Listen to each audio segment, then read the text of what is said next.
Hi, and welcome back to Social Studies with Miss Pritchard. This video is for Global 1 students, and it will cover the trading civilizations of the ancient Mediterranean. This includes the Minoans, the Phoenicians, and the Hebrews. First off, we have the Minoans. They were a trading culture on the island of Crete. They were peaceful. We know this because there were no fortifications around their cities, meaning they did not engage in warfare at all. They were also athletic, artistic, religious, and prosperous. We can tell this based on the artwork they left behind. The culture declined after the eruption of the island of Thera, which is about 100 kilometers away from that. It is the present-day island of Santorini, and if you look at it on a map, you can see it's like a C shape.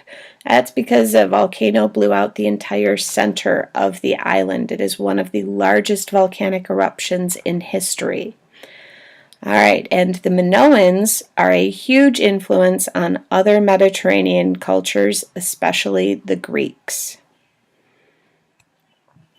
The Phoenicians, they are another trading culture. They are in the eastern Mediterranean in the present-day country of Lebanon, and they were excellent shipbuilders and sailors.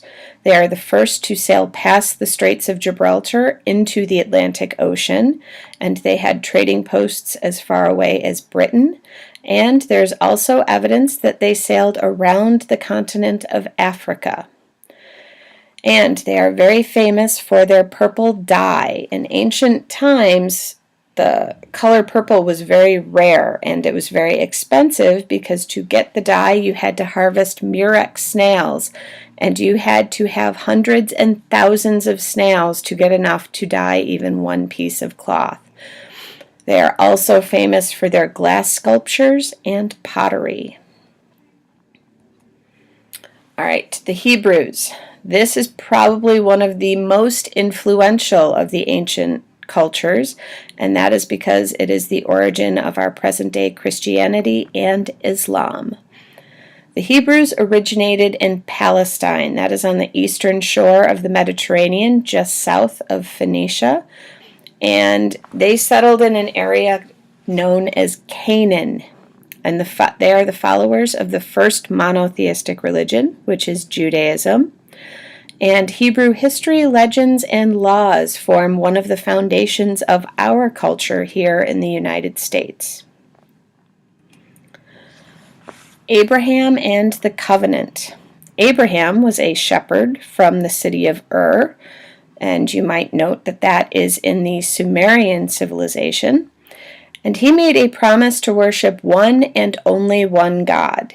In return, God protects his descendants and they will create a powerful nation.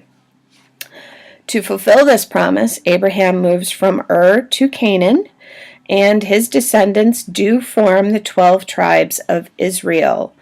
Now you have to keep in mind that this covenant is a huge deal in ancient times because most people are polytheistic. They worship many gods, and now you have Abraham promising to worship just one. Monotheism. This is the mutual promise between Abraham and God. It is known as a covenant. The Hebrews call God Yahweh, and he is not a physical being, and there are no images of him. So in the Jewish religion, much like the Islamic tradition, you will not see any representations of God. That is unlike Christianity. Moses. Most of you probably know the story of Moses, and here's a bit of the backstory and where it comes from. The Hebrews moved to Egypt during a drought, and they are eventually enslaved. And Moses is raised as a prince of Egypt, and he then leads the Israelites out of slavery, and this is called the Exodus, and Jews celebrate this every year with Passover.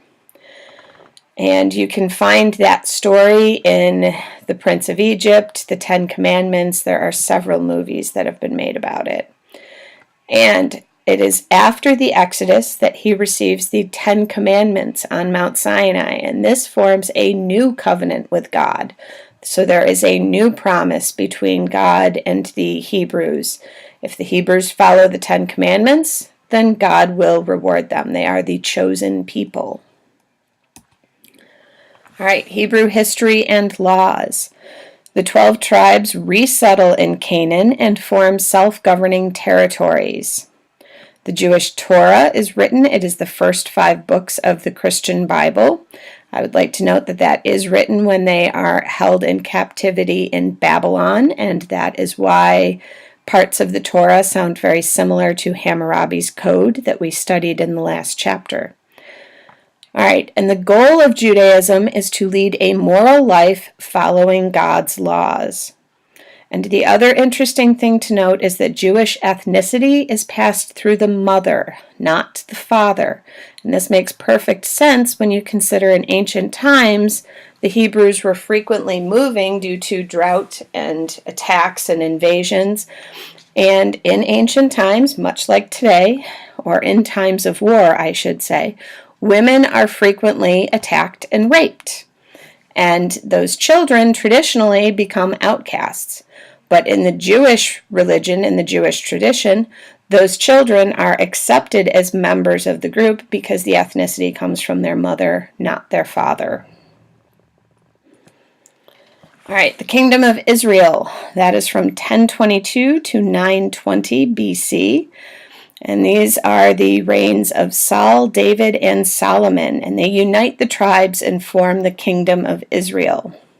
King Solomon is the son of King David and Bathsheba, and he ruled over a powerful trading kingdom during its golden age, and this includes the building of a great temple in Jerusalem. However, the expense of those huge building projects weakened the kingdom, and it falls apart after his death. After Solomon, Israel is divided into Israel in the north and Judah to the south.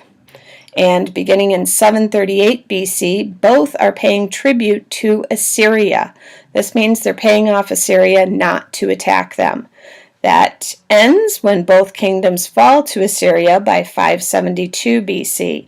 Solomon's temple is destroyed by King Nebuchadnezzar in 586 BC. All right, the return to Canaan. The Israelites returned to Canaan in 539 BC when the Persian king Cyrus conquers Assyria and frees the Israelites. And the Israelites begin to rebuild their temple in 515 BC, and it is known as the Second Temple. And you might remember we had an event of the day about this in October when we talked about King Cyrus entering Babylon and freeing the Israelites. All right, so you now know the basic history of the Minoans, Phoenicians, and Hebrews. You need to make sure you write down all of your notes and show them to me for credit.